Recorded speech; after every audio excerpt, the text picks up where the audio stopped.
ఈ హైడ్రా బూటకం ఒకటి మధ్యలో అందరిని భయపెట్టించుడు, బిల్డర్ల దగ్గర వసూలు చేసుడు, మొత్తం real estate, Hyderabad real estate మొత్తం రేవంత్ని తిడుతున్నది, బూతులు తిడుతున్నారు పెద్ద పెద్ద బిల్డర్లందరూ. అటు ఓవైసీ హాస్పిటల్ దిక్కు మాత్రం పోడు. ఓవైసీ హాస్పిటల్ దిక్కు పోయే ధైర్యము దమ్ము ఇల్ల, లేదంటే ఇల్లనే కదా.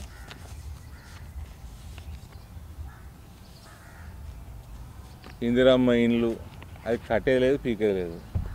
దరఖాస్తులు తీసుకున్నారు, మోచేతుకు బెల్లం పెడతాయి.